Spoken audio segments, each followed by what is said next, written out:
muri uyu mwaka dutangiye dutandukanye ibintu bikurikira kugira ngo buri muntu wese ajye amenya aho ari munamenye naho ari bisaba ubwenge cyane no kudufasha gucangura indaya n'abashyitsi yo ikintu cya mbere turi gusaba ko mudufasha gucangura indaya n'abashyitsi muri uyu mwaka kuko hari igihe umuntu bigora ko umutandukanye n'indaya aza nk'umushyitsi yaharara ukabona abaye indaya atangiye kwishyuza yari yavuze ngo n'umushyitsi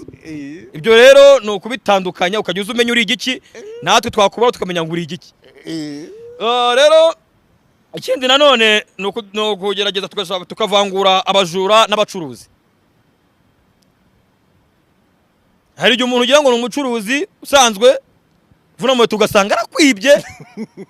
kavuga uturi umujura noneho akakwiba bigumana ibyo bita ngo no gusatura kuko kugeza n'ubu nta kintu na kimwe ikigali nzi igiciro cyacyo rero icya gatatu mugomba gutandukanya no gutandukanya abarwayi bo mu mutwe n'aba social media influencers yo kuvumba muri bidi y'umujepe uri kwihuta urumva yego yego nagiye kuvumba mu isabukuru y'umujepe mpahurira n'umwana w'igitonore mba mwatse nimero mbaza ngo watideni byagenze ute narazimushubije twageze hasi bidi irangiye twakoraga hejuru muri etage yego yego tumarutse hasi bidi irangiye umwana mbona yakije ikintu cyitwa benzi imwe yanditseho imbere ngo ni benzi compresseur ibintu ntaze ari ibiki nako ntacyo arize ndamwegera maze kwatsa ntakira za nimero za icyo kuzikoresha kiri kuba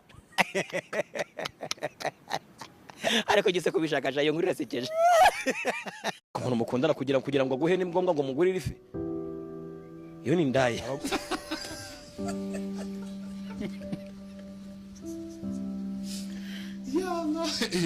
usko bikase